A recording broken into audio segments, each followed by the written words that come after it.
Tous, sans exception sur terre, nous sommes mis à l'épreuve. Certains sont éprouvés dans leur santé, d'autres sont éprouvés dans leur famille, d'autres sont éprouvés, ils ne connaissent pas la sécurité, ils vivent dans la panique. D'autres, c'est par le manque de moyens, ils n'ont pas assez pour finir leur mois. Chacun sur terre est éprouvé. Et Allah tabaraka wa ta'ala éprouve chacun selon le degré de sa foi. Plus ta foi elle va augmenter, plus les épreuves vont également augmenter. Et le prophète alayhi salatu wassalam a dit que la grandeur, écoutez bien s'il vous plaît, de la récompense va de pair avec la grandeur de l'épreuve. Plus tes épreuves sont grandes, plus tes récompenses sont grandes également. Allah tabaraka wa ta'ala, lorsqu'il a créé les serviteurs, quand il a créé la vie et la mort, et fait de ce qui est sur la terre une parure pour elle, il l'a fait afin d'éprouver ses serviteurs et de voir qui d'entre eux agira le mieux. Et dans sa sagesse, subhanahu wa ta'ala, il était inévitable qu'il prépare les causes de l'épreuve, que ce soit en eux-mêmes ou à travers ce qui les entoure. Allah tabaraka wa ta'ala dit, Ba'd a'udhu billahi minash shaitanir rajim, bismillahir rahmanir rahim, Alif Lam Mim, ahasiba an-nasu an yutraku an yaqulu amanna wa hum la yuftanun, wa laqad fatanna alladhina min qablihim, fala ya'lamanna Allahu alladhina sadaqu wa la ya'lamanna al-kadhibin. Alif Lam Mim. Les hommes pensent-ils qu'on les laissera dire nous croyons sans les éprouver? Écoutez bien s'il vous plaît. Tu as bien dit que tu es croyant. Allah Ta'ala dit, les hommes pensent-ils qu'on les laissera dire nous croyons sans les éprouver? Nous avons éprouvé ceux qui les ont précédés. Ainsi, Allah distingue ceux qui disent la vérité de ceux qui mentent. L'épreuve est une constante universelle à laquelle nul n'échappe. C'est un chemin bien connu pour les créatures. Et parmi les sagesses de l'épreuve, la réalisation de la servitude envers Allah subhanahu wa ta'ala. Le fait que tu réalises al-ubudiyya, la servitude envers ton Seigneur Jalla fi'ula. La manifestation de l'état de besoin envers lui. Parmi les sagesses de l'épreuve, il y a le fait que tu fais preuve d'humilité devant Allah quand tu es éprouvé. Et le fait que tu t'en remettes à lui tout en l'adorant et en espérant en lui, subhanahu wa ta'ala. Chers frères et sœurs, Allah tabaraka wa ta'ala a fait de l'épreuve un rappel pour les créatures de la bassesse de cette vie d'ici-bas. Je répète, Allah tabaraka wa ta'ala a fait de l'épreuve un rappel pour les créatures de la bassesse de cette vie d'ici-bas. Cette vie, tu ne dois pas t'y attacher. Elle n'est pas stable. Aujourd'hui, tu es heureux, demain, tu ne l'es pas. Aujourd'hui, tu as entendu une bonne nouvelle, puis plus tard, tu en entends une qui t'abat le moral. Et par la miséricorde d'Allah, subhanahu wa ta'ala, comme dit Ibn al-Qayyim dans Ighathatul Lahfan, il dit, fait partie de la miséricorde d'Allah, qu'Allah ta'ala leur a rendu cette vie troublée et dure à supporter. Pourquoi? Afin qu'ils n'y s'y attachent pas. Pour qu'ils se rappellent au moment de l'épreuve que c'est surtout l'au-delà qu'il faut viser. Afin qu'ils n'y s'y attachent pas, qu'ils n'y trouvent pas leur tranquillité totale et qu'ils aspirent plutôt au délice éternel dans sa demeure et auprès de lui, Jalla fi'ula. Allah tabaraka wa ta'ala, à travers les épreuves, il prive pour mieux donner. Il te prive ici, mais si tu patientes, il te donnera mieux après la mort. Il prive pour mieux donner. Il les a éprouvés pour mieux les préserver. Il les a fait mourir sur terre pour mieux les faire vivre. D'après Sa'd radiyallahu anhu, le hadith est rapporté par l'imam al-Tirmidhi et d'autres. Il a demandé au prophète sallam quels sont les gens les plus éprouvés. Le prophète sallam a dit, les gens les plus éprouvés sont les prophètes. Allahu Akbar. Subhanallah. Il y a des gens, quand ils font du bien, ils comprennent pas pourquoi ils ont des épreuves. Et te le dis, hein. Tu dis, je comprends pas pourquoi j'ai des épreuves. Je suis bien avec mes parents. Je suis bien avec tout le monde. Je donne de l'argent à ma mère. Ma mère me fait des invocations. Je comprends pas. Mais c'est la règle, c'est la base. C'est que cette vie, c'est une terre d'épreuves. Toi, t'es choqué que t'es éprouvé? Bah écoute ce hadith. Le prophète sallam, il a dit, les gens les plus éprouvés sont les prophètes. Et on est tous d'accord que les prophètes, ils ont fait beaucoup plus de khir que nous. Les gens les plus éprouvés sont les prophètes, puis ceux qui leur succèdent en degré. L'homme est éprouvé selon le degré de sa piété. Tu viens de rentrer dans la religion, tu viens de te repentir, tu vas avoir des épreuves sur mesure. C'est-à-dire quoi? Des épreuves que tu seras capable de supporter. Parce qu'Allah Ta'ala a dit, La yukallifullahu nafsan illa wus'aha. Allah ne fait pas porter à une âme une charge au-dessus de sa capacité. L'épreuve que tu vis actuellement, c'est une épreuve que tu es capable de supporter. Sinon, autrement, Allah, il te l'aurait pas donné. Et plus ta foi, elle va augmenter, plus tu vas avoir des épreuves qui seront plus grandes. Mais ces épreuves-là, comme le prophète sallallahu alayhi wa sallam le dit dans des hadiths authentiques, sont un signe d'amour. Quand Allah, il aime les gens, il les éprouve. Le croyant, quand il est éprouvé, c'est un signe d'amour d'Allah. Par ces épreuves, Allah lui pardonne des péchés. Par ces épreuves, Allah l'élève en degré. On va voir plusieurs hadiths par la suite, Inch'Allah. Les gens les plus éprouvés sont les prophètes, puis ceux qui leur succèdent en degré. L'homme est éprouvé selon le degré de sa piété. Si sa foi est solide, son épreuve est encore plus dure. Et si sa foi n'est pas solide, il sera éprouvé selon le degré de sa foi. Le croyant ne cesse d'être éprouvé jusqu'à ce qu'il marche sur terre lavé de toute faute. Allahu Akbar. C'est-à-dire que cette vie, c'est une terre d'épreuves. Par ces épreuves, Allah subhanahu wa ta'ala, il te fait effacer des péchés. Si tes péchés n'ont pas été effacés par les épreuves de la vie d'ici-bas, ça sera la tombe qui, par les sanctions que tu auras dans la tombe, seront effacées. Si dans la tombe, ils sont pas tous effacés, et ben là, ça peut être l'enfer, wal'iyadhu billah, qu'Allah nous en préserve. Lorsqu'Allah tabaraka ta'ala veut du bien à un serviteur, il lui fait boire un remède fait d'épreuves et d'examens. Et pourquoi? Afin de le purifier des maladies destructrices. Et lorsqu'Allah tabaraka ta'ala a affiné et purifié son serviteur, là, à ce moment-là, le serviteur devient enfin quelqu'un qui sait exprimer sa servitude envers Allah subhanahu wa ta'ala. Fais preuve d'humilité. Et c'est la meilleure chose que tu puisses gagner sur terre. Être un abd lillah azza wa jal. Être un parmi les serviteurs d'Allah subhanahu wa ta'ala. Exprimer ta servitude envers Allah subhanahu wa ta'ala. Ça, c'est la meilleure chose que tu peux atteindre sur terre. Et dans l'au-delà, ta récompense sera la vision et la proximité d'Allah tabaraka wa ta'ala. L'épreuve permet d'atteindre des choses que le serviteur ne pourrait pas atteindre lorsqu'il est en parfaite santé dans le bien-être et l'aisance. Pourquoi? Parce que la patience et l'acceptation du destin d'Allah sont deux immenses adorations qui ne se manifestent qu'au moment des épreuves et des difficultés. Oui ou non? La patience et le fait d'accepter le destin d'Allah, ce sont des adorations qui ne se manifestent qu'au moment de l'épreuve. Donc l'épreuve permet d'atteindre des choses que le serviteur ne pourrait pas atteindre lorsqu'il est en parfaite santé, dans le bien-être et l'aisance. Et selon Suhaib ibn Sinan al-Rumi, radiyallahu anhu, le prophète sallam a dit que le cas du croyant est étonnant, tout ce qui le concerne est un bien. Et cela n'appartient à personne d'autre qu'au croyant. Si un bonheur l'atteint, il se montre reconnaissant et c'est un bien pour lui. Le croyant, quand il est touché par un bien, qu'est-ce qu'il fait? Il remercie Allah. Et c'est un bien pour lui.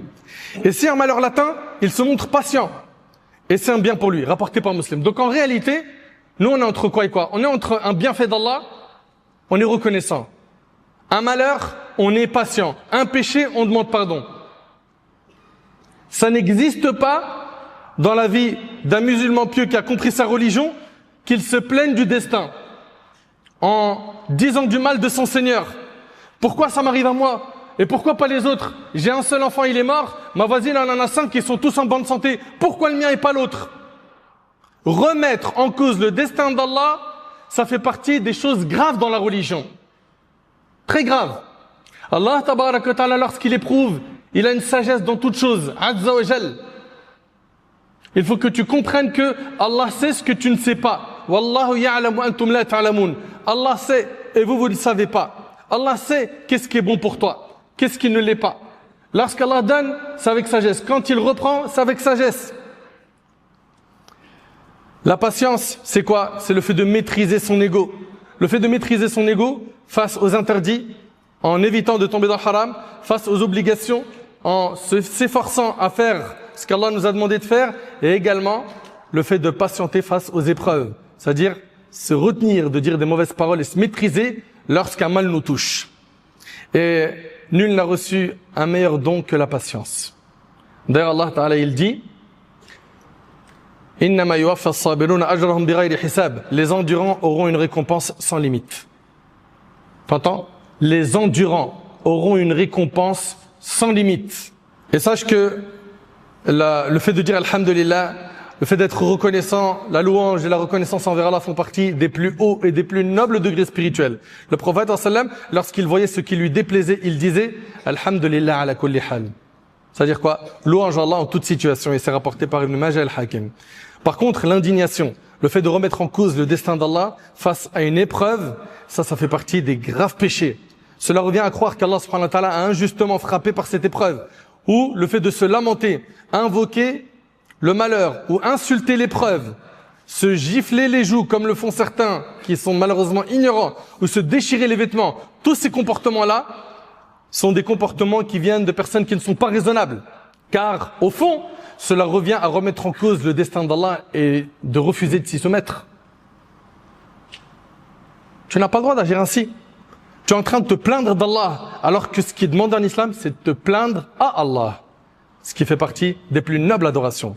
Parmi les fruits de l'épreuve, il y a le fait qu'elle efface les péchés. Le prophète sallam a dit, écoutez bien s'il vous plaît, il n'y a pas un serviteur atteint par une épreuve sans qu'Allah n'efface ses fautes comme les feuilles tombent d'un arbre. Et c'est rapporté par Bukhari Muslim. Il n'y a pas un serviteur atteint par une épreuve sans qu'Allah n'efface ses fautes comme les feuilles tombent d'un arbre. Et d'après Abu Sa'id et Abu Huraira, radiyallahu anhuma, le prophète sallam a dit, il n'est pas une fatigue, une maladie, un souci, une tristesse, un mal, une angoisse ou même une épine qui n'atteint le croyant sans qu'Allah ne lui efface par cela une partie de ses péchés. Rapporté par Bukhari Muslim. Je répète le hadith, il n'est pas une fatigue, une maladie, un souci. Qui n'a pas de souci? Des choses qui lui font mal au cœur. Il n'est pas une fatigue, une maladie, un souci, une tristesse, un mal, une angoisse ou même une épine qui n'atteint le croyant sans qu'Allah ne lui efface par cela une partie de ses péchés, rapportés par Bukhari Muslim. Dans le souci, il y a un bien pour toi. Dans ta tristesse, il y a un bien pour toi. Et parmi les fruits de l'épreuve, il y a le fait qu'elle soit une cause d'élévation du serviteur en degré dans l'au-delà. Et écoutez avec moi ce hadith qui est vraiment impressionnant, il est rapporté par Ibn Hibban et Al-Hakim. Le prophète sallam a dit, il arrive qu'Allah est destiné à un homme un rang élevé auprès de lui. Suivez bien s'il vous plaît. Il arrive qu'Allah est destiné à un homme ou une femme, à un homme un rang élevé auprès de lui, qu'il ne peut atteindre par ses œuvres. Il se peut qu'Allah ait destiné à un serviteur une place élevée auprès de lui, une grande récompense, une grande place au paradis, mais il ne peut pas l'atteindre par quoi? Par ses œuvres. Alors, il continue à l'éprouver parce qu'il déteste jusqu'à ce qu'il atteigne ce rang. Allah subhanahu wa ta'ala, par le biais de ses épreuves, il va te faire atteindre ce grand degré. Allahu Akbar. Donc au final, comprenez bien que l'épreuve pour le croyant qui agit de manière générale dans la piété, c'est un khir, c'est un bien. Parmi les fruits de l'épreuve, il y a le fait qu'elle révèle la véritable servitude du serviteur envers Allah. À travers quoi? L'humilité. Allah subhanahu wa ta'ala, il aime voir son serviteur qui fait preuve d'humilité. Le fait également d'exprimer ta pauvreté. Le fait que tu dépends de lui. Parmi les fruits de l'épreuve, il y a l'adoration qui va émaner du serviteur pendant l'épreuve. L'invocation, l'attachement du cœur à lui. Tout cela sont des bienfaits. Combien de personnes par l'épreuve sont revenues vers Allah? Combien? Ils ont été frappés par des foudres qui les ont réveillés et qui les ont ramenés dans le droit chemin. Alors surtout, prends garde à ne pas trouver le temps de l'épreuve trop long. Parce que tout ce temps-là, c'est un lavage de tes péchés. Tu es en train de te réformer. Tu es en train de te rapprocher de sa majesté Allah subhanahu wa ta'ala. Ne vois pas l'épreuve comme quelque chose de négatif. Non. Le croyant voit l'épreuve comme un bien. Ça le lave des péchés. Ça l'élève en degré. Prends garde à ne pas trouver le temps de l'épreuve trop long, ni à te lasser de trop l'invoquer. Et ne désespère jamais de la miséricorde d'Allah, même si l'épreuve se prolonge. Tôt ou tard, elle prendra fin. T'inquiète pas. Toute épreuve ou tristesse qui atteint le musulman, Allah ne lui a envoyé que pour l'éduquer. Allah ne lui a envoyé que pour l'éduquer. Il le teste, Azza wa Jal, par l'épreuve pour ensuite lui accorder ce qu'il souhaite. Il le prive parfois pour mieux l'élever. Et ce que l'on perçoit comme un mal peut en réalité mener à un bien. Et ce que l'on désire peut parfois conduire à ce que l'on déteste. Et Allah il nous dit, Wallahu ya'lamu antum la ta'lamun. Allah sait et vous ne savez pas. Celui qui est convaincu que le choix d'Allah pour son serviteur est toujours le meilleur, les épreuves lui deviennent légères. Et ça, j'aimerais bien, s'il vous plaît, que vous le gardiez en tête. Le choix d'Allah est meilleur pour toi que le choix que tu voulais pour toi-même. Il est ton maître, subhanahu wa ta'ala. C'est lui qui t'a créé. C'est lui qui sait où est-ce qu'il est ton bien et où est-ce qu'il ne l'est pas. Parfois, un frère, il veut se marier avec une sœur. Ils ont fait les causes, puis à la fin, ça marche pas. Il faut être convaincu que ça fait partie du qadar. Vous avez fait les causes, ça n'a pas abouti, n'est-ce pas? Ça fait partie du destin. Et il faut que tu sois convaincu également que le choix d'Allah est meilleur que ton propre choix. Celui qui est convaincu que le choix d'Allah pour son serviteur est toujours le meilleur, les épreuves lui deviennent légères. Ça y est, qaddar Allah ma sha'a fa'al. Allah il a choisi ça pour moi. Alhamdulillah, j'accepte. C'est dur à encaisser, mais j'accepte. Et Allah va me donner la force de tenir. Mais tout ça à condition que tu t'accroches à ta religion. Mais si toi au moment de l'épreuve, tu t'éloignes d'Allah et tu laisses le shaitan piloter ta vie, alors là c'est le début des grandes misères et des grandes catastrophes. Celui qui est convaincu que le choix d'Allah pour son serviteur est meilleur, est toujours meilleur que son propre choix, les épreuves lui deviennent légères, les difficultés lui paraissent supportables. Et il se réjouit même de ce qu'il traverse. Parce qu'il a confiance en la douceur et la générosité et la sagesse d'Allah subhanahu wa ta'ala. Allahu akbar. Combien de fois Allah tabaraka wa ta'ala a-t-il élevé un serviteur en degrés, ou lui a-t-il accordé un don immense à travers une épreuve, sans même qu'il ne s'en rende compte. Et je vous rappelle le verset وَعَسَى أَن تَكْرَهُ شَيْئًا وَهُوَ خَيْرٌ لَكُمْ وَعَسَى أَن تُحِبُّ شَيْئًا وَهُوَ شَرٌ لَكُمْ وَاللَّهُ يَعْلَمُ وَأَنْتُمْ لَا تَعْلَمُونَ. Or, il se peut que vous ayez de l'aversion pour une chose alors qu'elle est un bien pour vous. Et il se peut que vous aimiez une chose alors qu'elle est un mal pour vous. Allah sait et vous ne savez pas. Chers frères et sœurs, pour terminer cette khutbah, voyons ensemble quelles sont les choses qui allègent les épreuves. La première des choses qui allègent les épreuves, c'est ad-du'a, l'invocation. L'invocation. Cheikh l'Islam Ibn Taymiyyah rahimahullah dit l'invocation repousse l'épreuve ou la fait faiblir. L'invocation repousse l'épreuve ou la fait faiblir. Plains-toi à Allah. T'as une épreuve, plains-toi à Allah, invoque Allah. Malheureusement, notre réflexe premier, c'est quoi? On a une épreuve, qui je peux appeler dans mon téléphone pour trouver une solution? Pourquoi est-ce que tu ne te plains pas à Allah, le Seigneur des mondes? Wa yamsaska Allahu bidur fala kashifa lahu illa hu. Allah subhanahu wa ta'ala dit, lorsqu'il te touche par un mal, personne à part lui ne peut le repousser. On a tous confiance en la parole d'Allah et malheureusement, on est nombreux à ne pas invoquer Allah subhanahu wa ta'ala dans les moments d'épreuve. La deuxième chose qui allège les épreuves, c'est la prière. Selon Hudayfa radiyallahu anhu, lorsque le prophète sallallahu alayhi wa sallam était affligé par une chose, il accomplissait la prière rapportée par Abu Daoud. Qu'est-ce qu'il faisait le Nabi sallallahu alayhi wa sallam? Il est touché par une épreuve, la première chose c'est salat. Le lien entre le serviteur et son maître. Prie, pose ton front au sol, invoque-le, plains-toi à lui. Combien de problèmes ont été réglés avec 2 rak'at? 2 unités de prière qui ont été faites sincèrement pour Allah. Mais malheureusement, encore une fois, combien sont nombreuses à se diriger vers les créatures et ne se dirigent pas vers le Créateur subhanahu wa ta'ala. Troisième chose qui allège les épreuves, l'aumône. Le prophète il a dit, guérissez vos malades par l'aumône. Tu as quelqu'un de malade dans ta famille, la sadaqa, l'aumône, et c'est rapporté par Abu Daoud. La lecture du Coran, subhanallah, wallahi al-azim ata'ajjab, je suis étonné, choqué de voir des musulmans et des musulmanes qui sont parfois dans le four de l'épreuve. Ils sont KO, plus bas, ils sont à genoux, à terre. Et ils n'ouvrent pas le livre d'Allah. Ils veulent sortir de leurs problèmes, ils n'ouvrent pas le Coran. Ils ne lisent pas.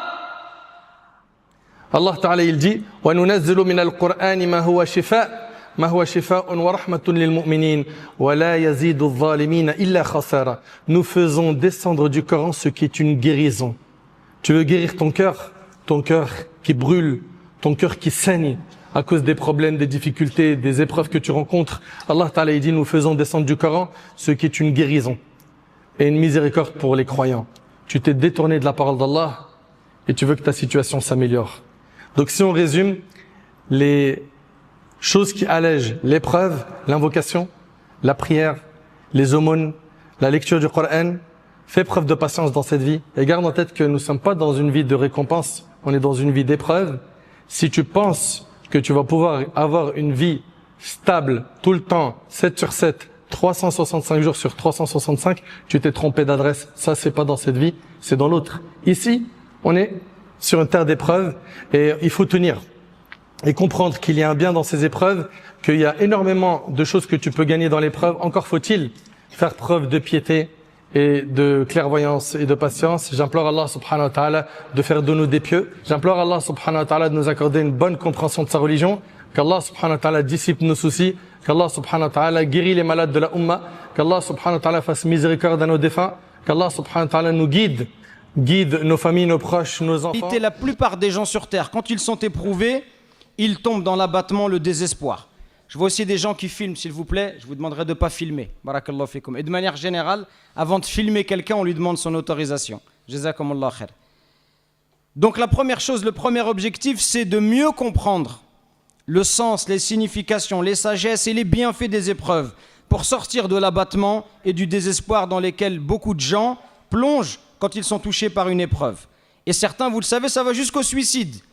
Combien de gens se suicident, wal-'iyadhu billah, parce qu'ils sont éprouvés et qu'ils ne savent pas interpréter comment réagir, comment se comporter face à une épreuve.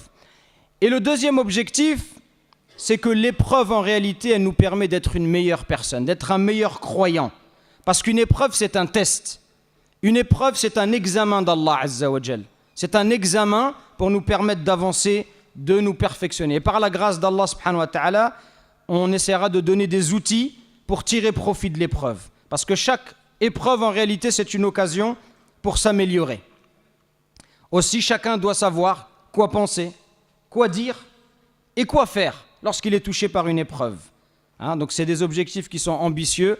On demande à Allah Azza wa Jal de nous accorder la réussite. Tout d'abord, commençons par bien définir le sujet. De quoi parle-t-on quand on dit les secrets des épreuves? Pourquoi on dit les secrets?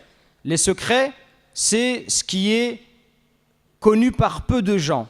Ça veut dire que la majorité des gens ne comprennent pas les épreuves, ne savent pas les interpréter. Allah Azza wa Jal lui-même dans son livre, le Coran, Allah il corrige une mauvaise compréhension qui est liée à peut-être une des choses qui préoccupent le plus l'être humain. C'est l'épreuve de la richesse et de la pauvreté, l'épreuve de l'abondance et de la privation. Dans le Coran, il est dit, Allah Azza wa Jal nous parle des gens, comment ils comprennent l'abondance. فَأَمَّا الْإِنسَانُ إِذَا مَبْتَلَاهُ رَبُّهُ فَأَكْرَمَهُ وَنَعَّمَهُ فَيَقُولُ رَبِّي أَكْرَمَنِ. Quant à l'homme, lorsque son Seigneur l'éprouve en l'honorant et en le comblant de ses bienfaits, il dit « Mon Seigneur, il m'a honoré ». En d'autres termes, celui à qui Allah il a donné des bienfaits, il se dit « Allah, il m'a honoré par ses bienfaits, c'est-à-dire Allah, il m'a donné ses bienfaits parce que je le mérite, parce que je suis une bonne personne. » Quant à celui qui est pauvre, وَأَمَّا إِذَا مَبْتَلَاهُ فَقَدَرَ عَلَيْهِ رِزْقَهُ فَيَقُولُ رَبِّي أَهَانَنِ. Mais par contre, quand il l'éprouve en lui restreignant sa subsistance, il dit « Mon Seigneur m'a avili ». C'est-à-dire « Mon Seigneur, il m'a humilié ». En gros, quand je suis pauvre, il pense que c'est parce qu'il le mérite. Allah ne l'aime pas, c'est pour le punir. Qu'est-ce qu'Allah y répond? Il dit « Kalla ». Mais non, c'est une erreur de penser cela. Parce que cette manière de raisonner, elle est fausse. L'abondance de biens,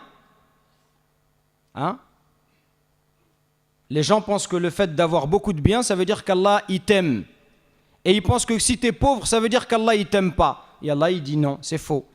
Allah, il donne à celui qu'il aime, comme il donne à celui qu'il n'aime pas. Et il peut priver celui qu'il aime, comme il peut priver celui qu'il n'aime pas. Le fait d'être riche, ça ne veut pas dire qu'Allah t'aime, et le fait d'être pauvre, ça ne veut pas dire qu'Allah te déteste. C'est une erreur de penser cela. Donc, pourquoi je vous ai pris cet exemple? Pour vous dire que les gens ne comprennent pas les épreuves. Allah lui-même a corrigé cette mauvaise compréhension. Donc, les secrets, ça mérite que l'on s'attarde et qu'on dévoile les bienfaits et les sagesses des épreuves. Qu'est-ce qu'une épreuve? Quelques vérités que chacun doit connaître. Une épreuve, ce n'est pas qu'un malheur, une douleur ou une calamité. Vous avez vu dans le verset, Allah il dit, quand on a donné à quelqu'un et on l'a éprouvé en lui octroyant des bienfaits. L'épreuve, elle peut être douce, elle peut être agréable, elle peut être même recherchée ou demandée. L'épreuve, c'est pas qu'un malheur. L'épreuve, c'est pas que être malade, c'est pas que avoir du mal à se marier, ne pas avoir ses papiers, être en froid avec ses parents. L'épreuve, c'est pas que cela. L'épreuve, c'est aussi des choses que l'on désire. L'épreuve, c'est aussi d'être riche. L'épreuve, c'est aussi d'être beau. L'épreuve, c'est aussi d'être diplômé. L'épreuve, c'est aussi d'être intelligent. Tout cela, ce sont également des épreuves. Hein? Allah, il nous dit dans le Coran, وَنَبْلُوكُمْ بِالشَّرِّ وَالْخَيْرِ فِتْنَةً وَإِلَيْنَا تُرْجَعُونَ. Nous vous éprouverons par le mal et le bien également, à titre de tentation. Et c'est vers nous que vous serez ramenés. Donc ça, c'est la première chose que vous devez savoir. Ne pensez pas que l'épreuve, c'est qu'un malheur. L'épreuve, ça peut être aussi une chose aimée. Deuxième chose que chacun doit savoir par rapport aux épreuves, c'est que c'est quelque chose d'inévitable. Inévitable, ça veut dire que la vie sur Terre, elle est faite d'épreuves. Et on ne peut pas y échapper. Toute personne qui vit sur Terre, elle sera éprouvée. Il n'y a personne qui peut échapper à cela, mes frères. Le monde dans lequel il n'y a pas d'épreuve, c'est l'au-delà. Dans l'au-delà, il n'y a pas d'épreuve pour celui qui est au paradis. Mais dans la vie sur terre, il y a forcément des épreuves. Troisième chose que chacun doit savoir, c'est que plus ta foi elle est grande, plus l'épreuve est grande. L'épreuve, elle va de pair avec ta foi. C'est pour cela que qui sont ceux qui ont été le plus éprouvés par Allah? Les prophètes, alayhimus salatu wassalam, ils ont été éprouvés. Ça veut dire qu'Allah, il les aime pas? Non. Ils ont été éprouvés à la hauteur de leur foi. Étant donné que leur foi, elle est complète, elle est parfaite, Allah les a éprouvés à la hauteur de cette foi. Donc voilà quelques réalités par rapport aux épreuves. Okay? Vous me suivez? Vous êtes avec moi parce que vous avez suivi beaucoup de cours, donc je sais que vous devez être fatigués. Donc premièrement, on a expliqué nos objectifs et on a clarifié le sujet. Maintenant, voici quelques bienfaits et quelques sagesses. Je dis quelques bienfaits et quelques sagesses. Pourquoi? Parce que la sagesse d'Allah Azza wa Jal, elle est trop immense pour être cernée. Personne ne peut te dire, toutes les sagesses, elles sont là. Non. Qui sommes-nous pour limiter la sagesse d'Allah subhanahu wa ta'ala? Mais on va citer certaines choses que nos savants, rahimahumullah wa radiyallahu anhum, nous ont apprises. Premièrement, parmi les bienfaits et les sagesses des épreuves, c'est de te rendre compte de ta pauvreté. Quand tu es éprouvé, ça te permet de rendre compte qu'en fait tu es pauvre, que tu es faible, que tu n'es qu'un serviteur d'Allah subhanahu wa ta'ala. Et c'est ce à quoi Allah Azza wa Jalla nous dit dans le Coran quand il dit « Alladhina idha asabathum musibatun qalu inna lillahi wa inna ilayhi raji'un » Ceux qui disent quand un malheur les atteint, ceux qui sont touchés par un malheur. En l'occurrence, cette invocation, c'est une invocation que l'on cite quand il y a un décès. Mais pas que. Ceux qui disent quand un malheur les atteint, nous appartenons à Allah. C'est-à-dire qu'ils se sont souvenus qu'en réalité, ils étaient la propriété d'Allah subhanahu wa ta'ala. Ce malheur leur a rappelé une réalité. On le sait tous que nous appartenons. Tous les croyants savent qu'ils appartiennent à Allah. Mais parfois, dans notre vie quotidienne, on a peut-être tendance à l'oublier. On le sait intellectuellement. Mais est-ce que nous vivons dans nos cœurs avec cette réalité? Il y a une différence entre savoir quelque chose avec sa raison, son intelligence, et le vivre au plus profond de soi-même. Et parfois on oublie, pourquoi? Parce qu'on a de la force physique, parce qu'on a de l'argent, peut-être on est beau, peut-être on est fort, peut-être qu'on est respecté dans son quartier, là où on travaille, les gens nous apprécient, tout le monde est gentil avec nous. Et on a l'impression qu'on a un certain pouvoir, qu'on a une certaine force. On a peut-être une certaine éloquence. Quand on parle, les gens nous écoutent. Et on pense peut-être qu'on est quelqu'un. L'épreuve vient nous rappeler que tu n'es qu'un tout petit serviteur. Et que tu n'es pas important. Tu n'as pas de valeur. Tu as très peu de valeur. Est-ce que si quelqu'un parmi nous, demain, il décède, est-ce que le monde il va s'arrêter de tourner? La vie, elle continuera. Si tu es marié, peut-être que ta femme, elle se remariera. Et ton appartement, peut-être qu'il sera vendu ou quelqu'un habitera à ta place. Ta voiture, elle sera vendue ou donnée. Tes vêtements, ils seront distribués. Et la vie, elle va continuer. Rapidement, les gens, ils vont t'oublier. Donc l'épreuve, elle nous rappelle que nous sommes de faibles serviteurs. Et donc ça pousse le croyant à comprendre qu'il ne peut fuir nulle part et qu'il n'a aucun moyen d'échapper à Allah subhanahu wa ta'ala. Et quand on développe cela dans son cœur, quand on est conscient de cette servitude, qu'on est les serviteurs d'Allah, alors cela, mes frères, va nous débarrasser de l'orgueil. Si vraiment tu vis en étant conscient que tu es le serviteur d'Allah, alors ça va te protéger de l'orgueil.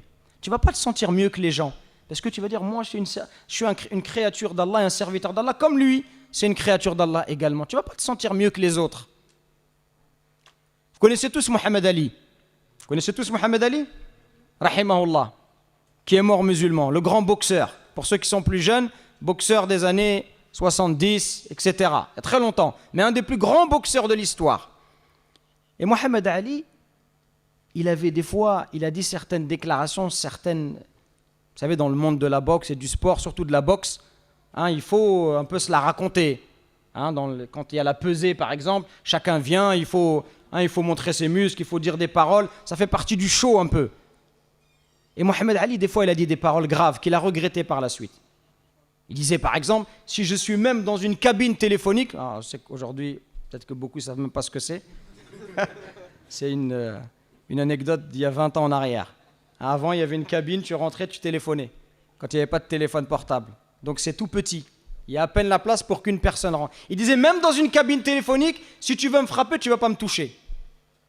Et pire que ça, un jour, il a dit, je suis Dieu. Astaghfirullah. Il a dit, je suis Dieu. Plus tard, Mohamed Ali, il a fini sa vie, il était malade. Il avait la maladie de Parkinson. Maladie de Parkinson, c'est quelqu'un, quand il tient quelque chose, un objet, il est comme ça. Qu'Allah il nous en préserve. Vite, amin. Afanallah wa iyyakum. Il faisait que de trembler comme ça. On le voit aux Jeux Olympiques d'Atlanta, il allume la flamme olympique et il tient la flamme et elle bouge comme ça. Regardez ce que lui-même dit, c'est pas moi qui parle, c'est lui-même. Pour vous dire que lui-même, il a compris pourquoi il est tombé malade, pourquoi il a été éprouvé. Il a dit, Dieu m'a donné la maladie de Parkinson pour me montrer que je n'étais qu'un homme comme les autres, que j'avais des faiblesses comme tout le monde, c'est tout ce que je suis, un homme. Lui-même, il a compris que même si tu es fort, peut-être le plus fort sur terre, même si ta droite, elle est dévastatrice, tu n'es qu'un être humain. Aujourd'hui, tu es fort et demain, tu seras un vieillard en train de marcher avec ta canne. Donc, le fait de savoir qu'on est le serviteur d'Allah, ça nous protège de l'orgueil. Et deuxième bienfait, quand dans notre cœur, il est envahi par la servitude, on est convaincu qu'on est un serviteur d'Allah, alors cela nous pousse à se tourner exclusivement vers Allah subhanahu wa ta'ala, à n'espérer que d'Allah subhanahu wa ta'ala, à ne demander qu'à Allah tabaraka wa ta'ala, à nous diriger avec tout notre être que vers Allah subhanahu wa ta'ala. Ça, c'est la première chose. Le premier bienfait de l'épreuve, c'est que ça nous montre notre servitude. Deuxième chose, c'est la suite logique, c'est faire preuve de soumission et l'invoquer. Allah dit dans le Coran, فَإِذَا مَسَّ الْإِنسَانَ ضُرٌّ دَعَانَا. Quand un malheur touche l'homme, il nous invoque.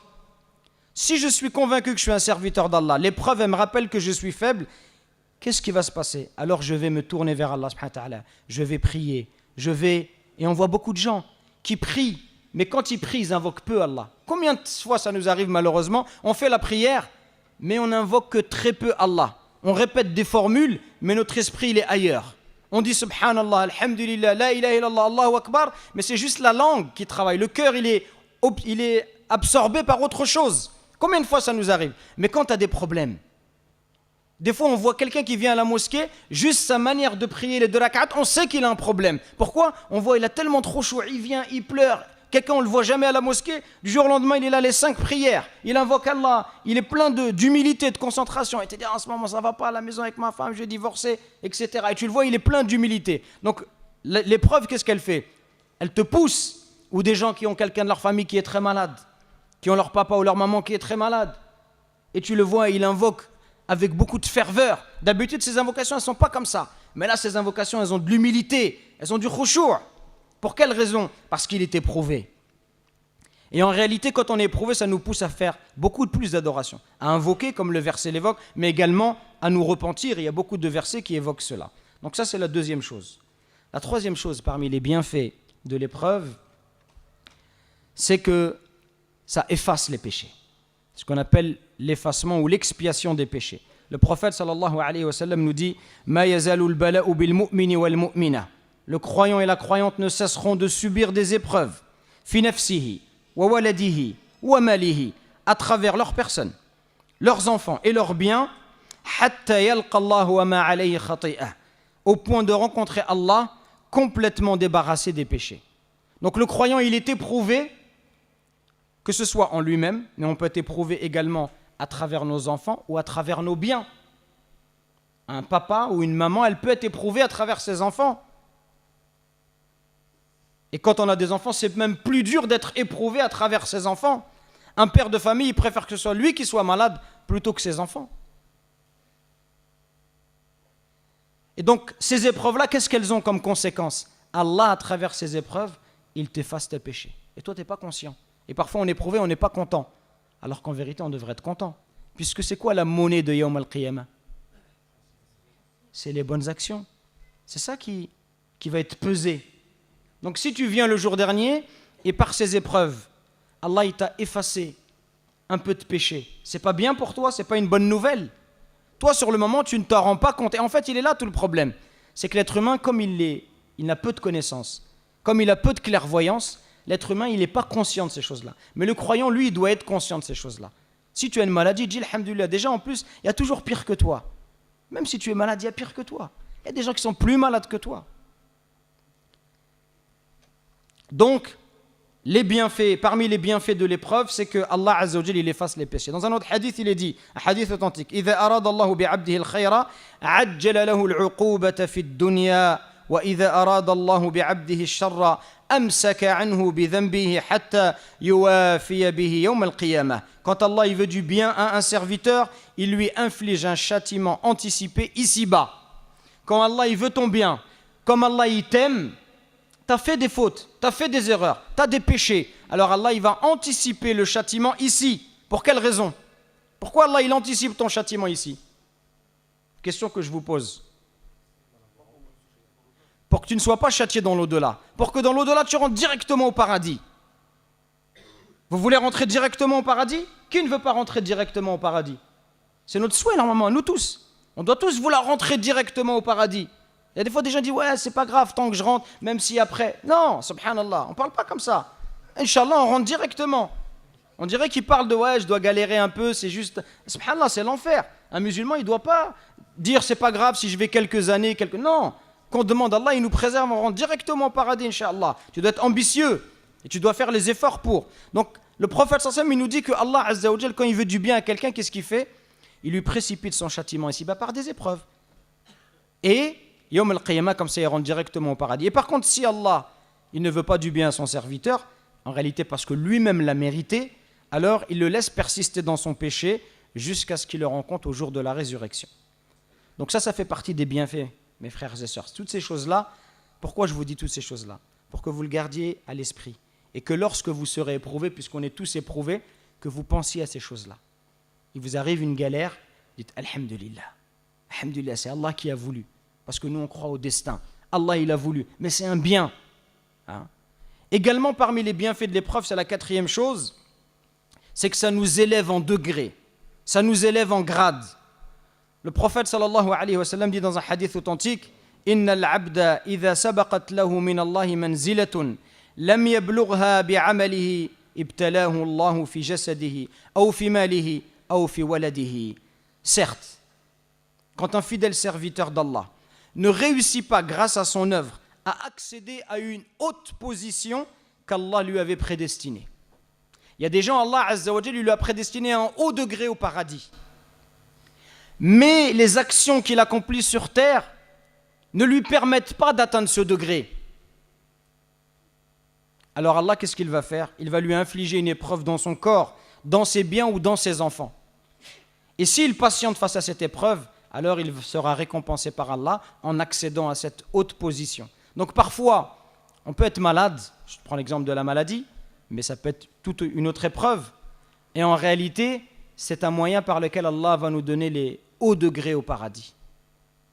Hein? Mais bien sûr, on ne le sait pas. Hein? On ne le sait pas. Mais le croyant, hein, il doit toujours avoir une bonne opinion d'Allah subhanahu wa ta'ala. Cinquièmement, parmi les bienfaits des épreuves, c'est que ça nous permet de faire notre examen de conscience. Qu'est-ce que ça veut dire un examen de conscience?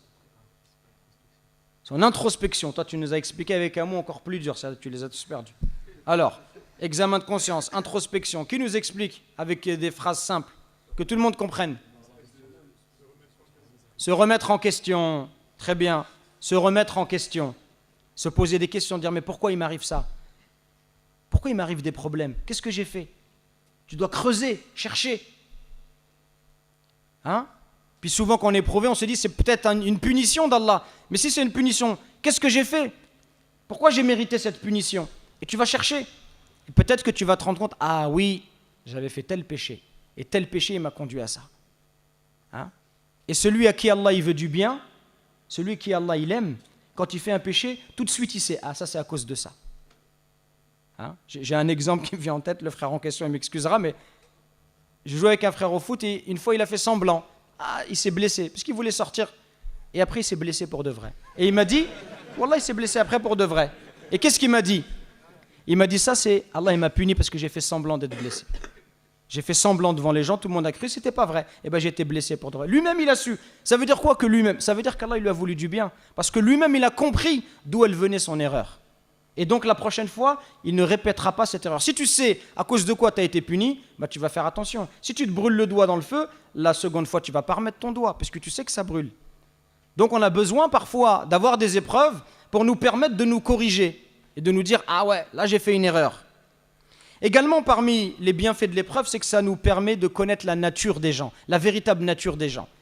Ça te permet de savoir qui est un véridique, qui est une personne sincère, qui est hypocrite.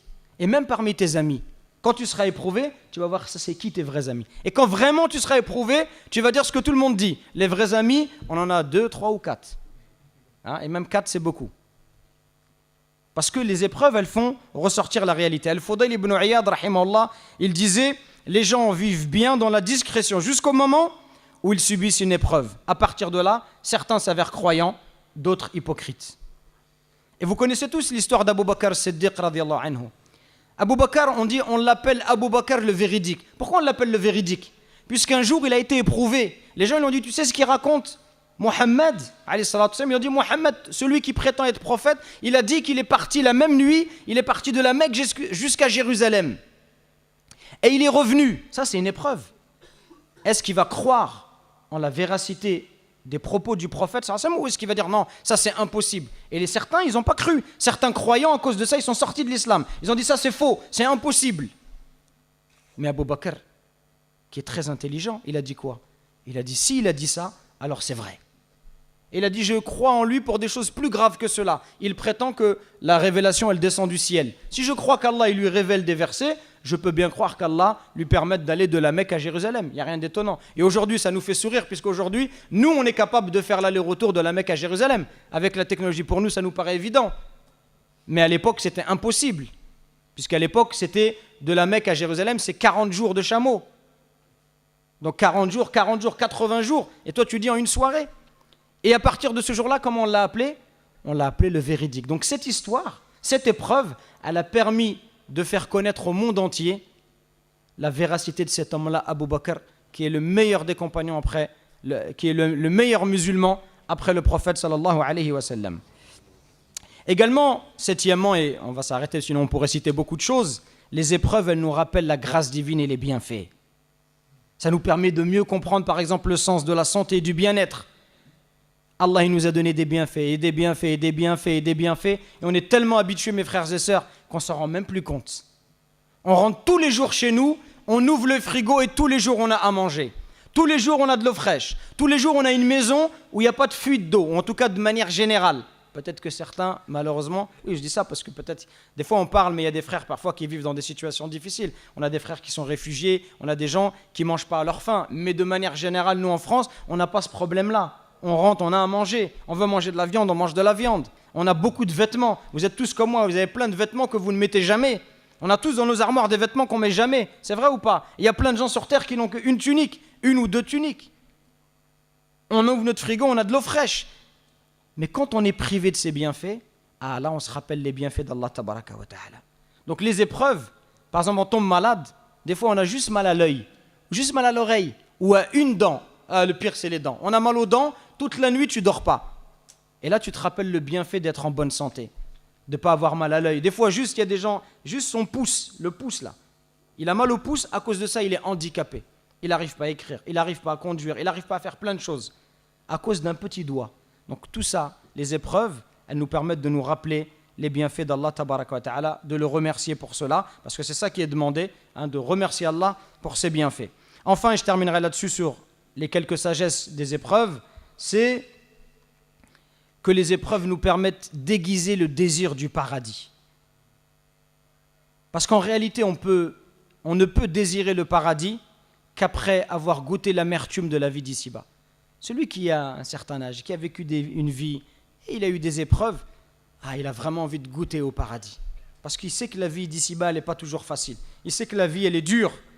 Alors il est pressé de goûter au paradis. Donc ça nous permet de renforcer notre amour et notre désir d'aller au paradis. Après tout ce que je viens de dire, il y a un ingrédient, mes frères. Cet ingrédient, si vous ne l'avez pas en vous, vous ne pourrez pas supporter les épreuves et vous ne pourrez pas vous en sortir. Cet ingrédient-là, c'est la bonne opinion d'Allah. Hisnu dhanna billah. Tout ce que je viens de vous dire, c'est des connaissances. Ça va être dans votre esprit maintenant. Vous les connaissez, c'est intellectuel. Mais quand vous allez être éprouvé, qu'est-ce qui peut se passer? Tu peux avoir des mauvaises pensées dans ta tête. Mais pourquoi Allah il me fait ça? Moi, je vais à la mosquée. Il y a des gens qui disent ça. Moi, je vais à la mosquée, je fais la prière. Pourquoi il m'arrive des galères? L'autre, il prie pas. Pourquoi? Subhanallah, qu'est-ce que tu en sais? C'est quoi sa vie à l'autre? Peut-être que l'autre, il est touché par une épreuve. Une des pires épreuves qui existent, c'est l'épreuve silencieuse. L'épreuve silencieuse, c'est quelqu'un, il est loin d'Allah, il ne le sait même pas. Ça, c'est la pire épreuve. Il est loin d'Allah, il est dans les péchés, et toute sa vie, il est comme ça, et il meurt comme ça.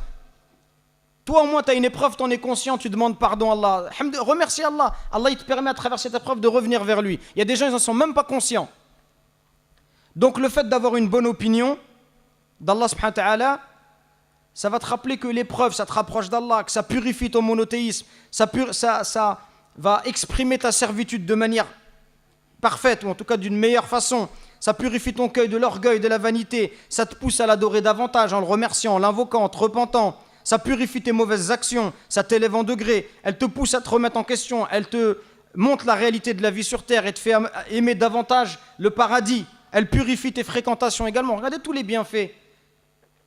Donc même si sur le coup tu ne t'en rends pas compte, ne te laisse pas gagner par les mauvaises pensées vis-à-vis d'Allah. Ne te laisse pas gagner par le désespoir. Le musulman, c'est pas quelqu'un qui est dans le désespoir. Le musulman, c'est quelqu'un qui est dans l'espoir. D'ailleurs, c'est pour ça que le prophète sallallahu alayhi wa sallam, il dit que la vie du croyant, elle est étonnante. Il dit que toute sa vie, elle est que du bien. Ajaban li amri al-mu'min. Comme l'affaire du croyant est étonnante. Toute sa vie, elle n'est que du bien. Si il est éprouvé, alors il patiente, c'est un bien pour lui. Et si Allah lui donne un bienfait, il le remercie, c'est un bien pour lui. Ça, c'est que pour le croyant. Il n'y a que le croyant qui agit comme ça. Quelle que soit la vie que tu as, il est toujours dans le bien. S'il a des événements difficiles, il patiente. Et s'il a des choses qu'il aime agréables, il remercie Allah. Et il sera toujours, en se comportant ainsi, soit dans la patience, soit dans le remerciement, il sera toujours dans le bien. Donc, aie toujours une bonne opinion d'Allah. Fais-lui confiance. Et rappelle-toi, Allah, il est sage. Allah, il est bon. Et Allah, il est juste. Allah, il est sage, mes frères. Allah, il sait ce qu'il fait. Subhanahu wa ta'ala. Et Allah, il est juste. Allah, il est injuste envers personne. Il n'y a personne qui peut se plaindre de cela. Même le non-musulman. Allah, il est juste envers tout le monde. Et Allah, il est bon. Regardez combien il nous comble de ses bienfaits. Pour terminer, j'aimerais prendre une histoire. Une histoire qui s'est passée à l'époque du prophète, sallallahu alayhi wa sallam. Pour vous montrer comment ce compagnon, il s'est comporté dans cette épreuve. Et comme ça, on va rappeler ce qu'on a déjà dit, mais de manière, c'est une illustration pratique. À travers l'histoire de Ka'b ibn Malik. Est-ce que vous savez à quelle histoire je fais référence quand je parle de l'histoire de Ka'b ibn Malik? Alors, l'expédition qui a parlé? L'expédition de Tabouk. Très bien. Qu'est-ce qui s'est passé à l'expédition de Tabouk? Exactement. Ahsanallahu ilayk. Ka'b ibn Malik, il y avait une grande expédition. Alors, je fais quand même une parenthèse. Quand on parle de bataille et des choses comme ça, on utilise simplement une histoire qui s'est passée à l'époque du prophète sallallahu alayhi wa sallam pour en tirer des enseignements spirituels. Je ne suis pas en train de vous passer un message subliminal pour vous dire, les mecs, préparez-vous pour batailler. Voilà. On a une époque, c'est important de le dire. Ça paraît ridicule, mais il faut quand même le dire. C'est un peu comme si on disait à un jeune qui va faire étudier la première et la deuxième guerre mondiale, c'est comme si on pensait qu'on est en train de l'inviter à aller frapper des jeunes Allemands s'il en croise à Paris. C'est aussi stupide que ça, mais bon, on a une époque, c'est bien de le préciser. Donc ce qui m'intéresse, c'est les enseignements spirituels de cette histoire. Donc Ka'b ibn Malik, radiyallahu anhu, il avait été prouvé pourquoi. Ka'b ibn Malik, il a de l'argent, il a 2 montures. Il dit lui-même, première chose, il est honnête envers lui-même, il ne se voile pas la face. Il dit, j'ai jamais été aussi bien qu'aujourd'hui. J'ai jamais eu 2 montures en même temps. Les gens ils se sont préparés pour aller à Tabouk, parce que Tabouk, c'est à 700 km au nord de Médine. Donc c'est plusieurs jours, dizaines de jours de voyage. Et en plus, c'est en été, il fait très très chaud. Et Ka'b ibn Malik, à chaque fois, il repousse au lendemain. Il dit, demain, je vais me préparer. Et puis, le prophète sallam, il part. Et il dit, je vais le rejoindre demain. Même mon tueur vont vite, je vais le rejoindre, je vais le rattraper. Jusqu'à un moment, c'est trop tard. Et donc, moi, ce qui m'intéresse, je ne vais pas vous raconter l'histoire en détail, mais ce qui m'intéresse, c'est ce qu'il dit, parce qu'il rapporte un long hadith authentique où il explique son histoire. Et il dit, regardez la remise en question. Chaque fois que je me mêlais aux gens après le départ du messager d'Allah, donc après que le prophète sallam il soit à Tabouk, lui, il reste à Médine. Il reste qui à Médine? Il reste les femmes, les vieillards, les enfants, les malades. Quand il voit que ces gens-là, qu'est-ce qu'il se dit? Qu'est-ce que je fais ici? Maman, ma place, elle n'est pas là. Ma place, elle est avec les hommes, avec les combattants, elle n'est pas avec des enfants, des vieillards. À chaque fois que je me mêlais aux gens après le départ du prophète sallallahu alayhi wa sallam, je me voyais semblable à quelqu'un sur qui pesait lourdement une onde d'hypocrisie ou à l'un de ces faibles qu'Allah avait exemptés pour cause de maladie. Regardez la remise en question. Donc il est dans une épreuve et déjà l'épreuve, elle n'est pas encore tout à fait là, elle arrive, mais déjà il sent qu'il a fait quelque chose de pas bien. Ça c'est important qu'on soit pareil, qu'on sente que ce qu'on fait, c'est pas bien. C'est pas la peine de se voiler la face. On sent que notre attitude, elle n'est pas la bonne. Que notre comportement avec un tel ou un tel, c'est pas le bon. Qu'en ce moment, ce qu'on fait, c'est pas des bonnes choses. On doit le ressentir. Ça sert à rien de se voiler la face. Une autre parole de sa part qui montre qu'il se remet en question, il dit, par Allah, c'est ce qu'il dit au prophète sallallahu alayhi wa sallam. Les gens, ils viennent voir le prophète quand il revient de voyage, alayhi sallam, et chacun, il présente des excuses. Et il y a plus de 80 personnes qui présentent des excuses. La plupart, c'est des hypocrites. Et c'est des menteurs. Et ils disent, on n'a pas pu venir. Et le prophète, il leur dit, ok. Il demande pardon à Allah pour eux. Et il dit, votre affaire, elle est entre les mains d'Allah. C'est Allah qui va juger. Si vous êtes véridique, vous serez excusé. Si vous mentez, Allah, il va vous dévoiler. Il n'y a que 3 personnes qui disent, Ya Rasulallah, on n'avait pas d'excuse. C'est-à-dire qu'ils font preuve d'honnêteté. Ils font preuve de véracité. Il dit, Ka'b ibn Malik au prophète sallallahu alayhi wa sallam, par Allah, je n'avais aucune excuse de rester à l'arrière. Par Allah, je n'avais jamais été aussi fort, ni aussi riche que lorsque je t'ai fait défection. Regardez, c'est quelqu'un qui se remet en question et qui est honnête. Donc nous aussi, on doit faire la même chose. On ne doit pas à chaque fois se chercher des excuses. Il y a des gens même qui vont utiliser la religion parfois. Il fait quelque chose de pas bien, et il va chercher sur Internet, est-ce que j'ai le droit de faire ça? Il dit, oui, mais un savant, il a dit, au 8e siècle, à Belle-Épine, au fin fond... Non, arrête frère, arrête de te chercher des excuses. Sois honnête avec toi-même. Cherche pas, arrête de vouloir jouer. Sois honnête. Reconnais que tu as cette faiblesse. C'est tout à ton honneur de reconnaître ta faiblesse. Et c'est comme ça que tu vas changer. Si tu ne reconnais pas ton erreur, ta faiblesse, tu ne peux pas changer. Comment quelqu'un qui n'a pas un regard lucide sur ses actions, comment peut-il devenir meilleur s'il se ment à lui-même? Quand tu te mens à toi-même, tu fais du tort à qui? Est-ce qu'on fait du tort à Allah? Allah, il n'a pas besoin de nous, mes frères et sœurs. Allah, il n'a pas besoin de notre adoration. Quand tu te mens à toi-même, tu te fais du tort à toi-même. C'est toi qui es pénalisé parce que tu t'empêches de progresser, de devenir une meilleure personne. Deuxième chose que j'ai envie de mettre en avant, c'est son repentir.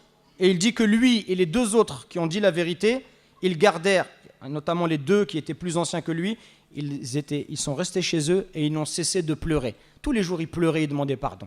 Et c'est comme ça qu'il est le croyant. Quand il se repent, il est sincère, il pleure, il demande pardon à Allah. Et le fait de pleurer, c'est comme ça une des façons dont on se repent à Allah. On pleure sur ses fautes. On demande à Allah Azza wa Jalla de nous pardonner. On est sincère. Et l'épreuve de Ka'b ibn Malik, elle va aller en augmentant, comme ça nous arrive parfois. Vous avez jamais remarqué que parfois quand vous êtes éprouvé, vous avez une première épreuve, et puis il y a encore une autre épreuve qui vient, elle est encore pire que la première. Et vous avez l'impression que le ciel il vous tombe sur la tête. Vous dites, en ce moment, j'ai que des galères. Tu as une première épreuve, puis une deuxième, puis une troisième, tu te dis, c'est quand que ça va finir?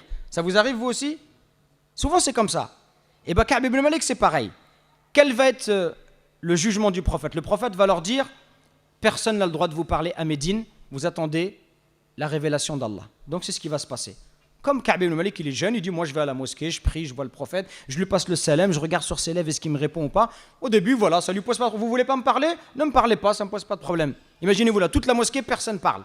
Salam alaikum, personne ne te répond. Imaginez-vous ce que ça fait. C'est quand même quelque chose, c'est une sacrée épreuve. Et donc, ça c'est le début de l'épreuve. Et puis après, à un moment, ça commence à lui peser. Ça fait 40 jours que personne ne lui parle dans la ville. Imaginez, vous êtes dans la ville, vous sortez, vous allez au magasin, salam alaikum Mohamed. Mohamed, il tourne la tête. Chiro le boulanger, salam alaikum. Vous pouvez me donner? Non, tout le monde, personne ne te parle. Au bout de 40 jours, ça commence à être lourd. D'ailleurs, Allah, il parle de ça dans le Coran. Il dit que la terre, elle leur paraissait exiguë. La terre, elle leur paraissait étroite. Ils étaient à l'étroit en eux-mêmes. Ça nous arrive des fois quand on n'est pas bien, en nous-mêmes, on a l'impression qu'on est serré, on n'est pas à l'aise. Tellement il n'était pas bien. Et donc il va voir son meilleur ami, Abu Qatada, qui est son cousin. Et lui dit Abu Qatada, salam alaikum. Abu Qatada, il ne répond pas au salam. Abu Qatada, il écoute, le prophète, il a dit, personne ne lui parle. Il ne lui parle pas. Et il lui dit quand même, Abu Qatada, tu sais que j'aime Allah et son prophète. Tu sais que je suis un croyant. Et il insiste. Abu Qatada dit, Allahu a'lam. Allahu wa rasuluhu a'lam. Moi, j'en sais rien. Allah et son prophète savent mieux. Et là, quand son cousin lui dit ça, c'est une claque. Et il pleure. Parce que là, c'est dur. C'est-à-dire, même son meilleur ami, il est en train de lui dire, moi, je ne sais pas, peut-être tu es un hypocrite. Moi, je ne peux rien témoigner pour toi. C'est Allah qui sait. Ça devient difficile. Il sort de chez Abu Qatada. Il croise quelqu'un qui lui remet une lettre d'un roi chrétien du Chem et qui lui dit « On a vu, tu es en train d'être humilié, abandonné, viens chez nous, on va s'occuper de toi. » Et il dit « Voilà, encore une autre épreuve qui me tombe dessus. » Il prend la lettre, il la déchire, il la jette dans le four. Donc l'épreuve, elle va crescendo.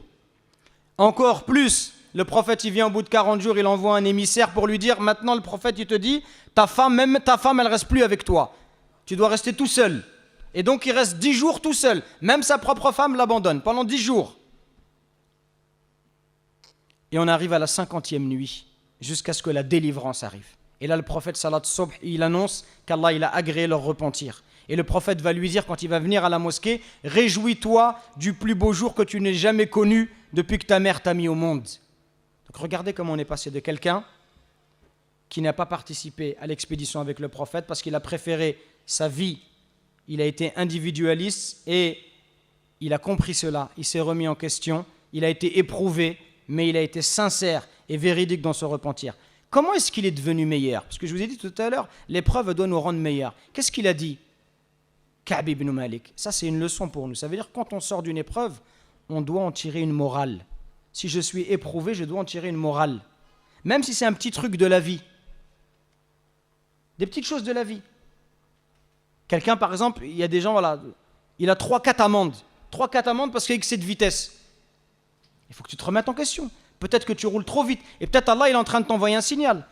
C'est juste des amendes, c'est juste 1 point, c'est juste 90 €, même si c'est beaucoup. Mais c'est juste 1 point et 90 €. Mais peut-être que si tu ne t'arrêtes pas, peut-être que dans quelques mois, c'est une vieille dame ou un enfant, Allah hafad, que tu vas renverser.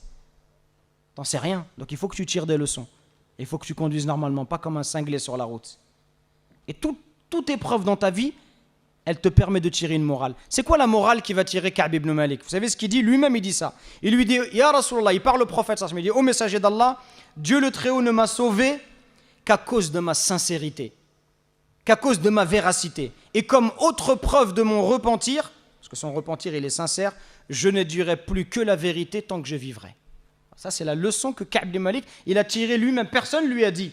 Personne ne dit, Ka'b ibn Malik, c'est ça comme leçon que tu dois tirer. De lui-même, il a fait son introspection, il s'est remis en question et il a dit, Allah il m'a sauvé parce que j'ai dit la vérité. Allah il a révélé un verset pour innocenter les 3, pour dire que les 3, Allah il a agréé leur repentir et que les autres, ceux qui avaient donné des fausses excuses, Allah, vous savez ce qu'il a dit dans le Coran d'eux? Il a dit, Innahum rijs, ce sont des souillures. Ces gens-là, ce sont des impuretés. Et même, Allah il parle au prophète, il lui dit, même si tu les agrées, Allah n'agrée pas les gens pervers. Regardez ce qu'Allah dit. Il a dit des mots durs à leur rencontre. Pourquoi? Parce que c'était des hypocrites et des menteurs. Et Ka'b ibn Malik, il a été honnête. Alors Allah, il l'a sauvé pour son honnêteté et sa véracité. Et donc, nous aussi, c'est la même chose. Les épreuves que nous avons, elles doivent nous permettre d'en tirer des profits, de devenir meilleurs, de nous améliorer. Et c'est comme ça qu'on devient un meilleur croyant. Et c'est comme ça qu'on quitte ce bas monde en se rapprochant davantage d'Allah subhanahu wa ta'ala. Mais si Allah, il nous envoie des épreuves et on est aveugle, ou si on cherche la solution à ces épreuves par un autre biais. Il y a des gens, ils sont éprouvés, ils n'arrivent pas à se marier, par exemple. C'est une épreuve. Et il va chercher la solution dans des voies illicites. On allait voir un sorcier, on allait voir un devin. Non. Remets-toi en question et accepte l'épreuve. Peut-être que tu as fait tout ce qu'il fallait. C'est possible. Peut-être que tu as fait tout ce qu'il fallait. Tu as fait toutes les causes. Mais Allah, il ne t'a pas écrit que tu allais être un homme marié. C'est difficile, c'est vrai, mais c'est ton épreuve. Et si tu résistes à cette épreuve, alhamdulillah, Allah, il va beaucoup te récompenser pour cela. Et chacun a nos épreuves. Chacun a des épreuves. Et mon épreuve à moi, c'est peut-être pas ton épreuve à toi. Peut-être que l'épreuve que moi j'ai, pour toi, elle est très facile. Mais pour moi, elle est difficile. Et si je la réussis, peut-être qu'Allah, il va me récompenser. Donc, on va conclure avec 2 choses. Et j'aimerais que chacun d'entre vous retienne ces 2 choses-là.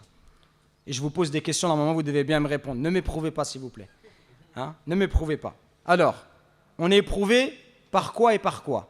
On peut être éprouvé par quel genre d'épreuve et par quel genre d'épreuve?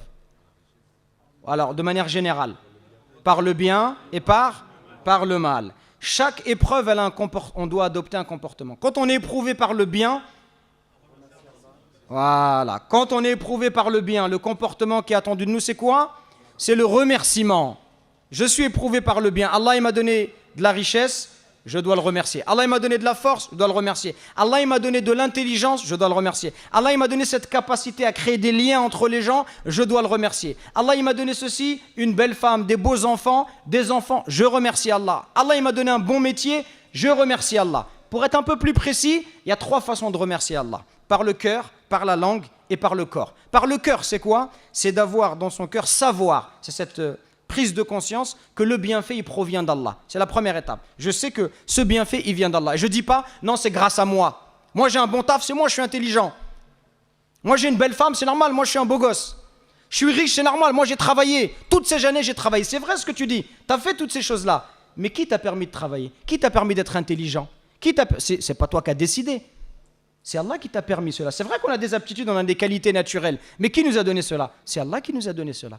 On n'est pas parti les acheter au supermarché. Donc savoir que le bienfait provient d'Allah. Ça, c'est le remerciement par le cœur. Le remerciement par la langue, c'est le louer. Alhamd, de dire al-shukr, de dire alhamdulillah.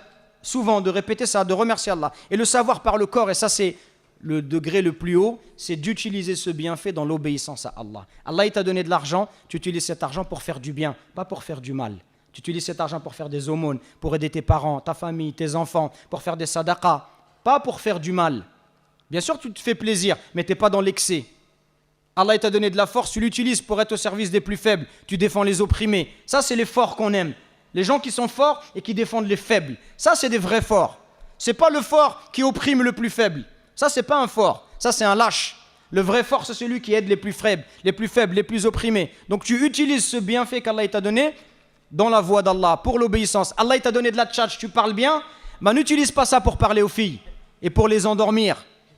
Non, utilise ça pour inviter les gens au droit chemin. Utilise ça pour parler à tes petits frères qui vendent de la drogue. Utilise ça pour rappeler aux gens le chemin d'Allah. Utilise-le à bon escient, dans l'obéissance d'Allah.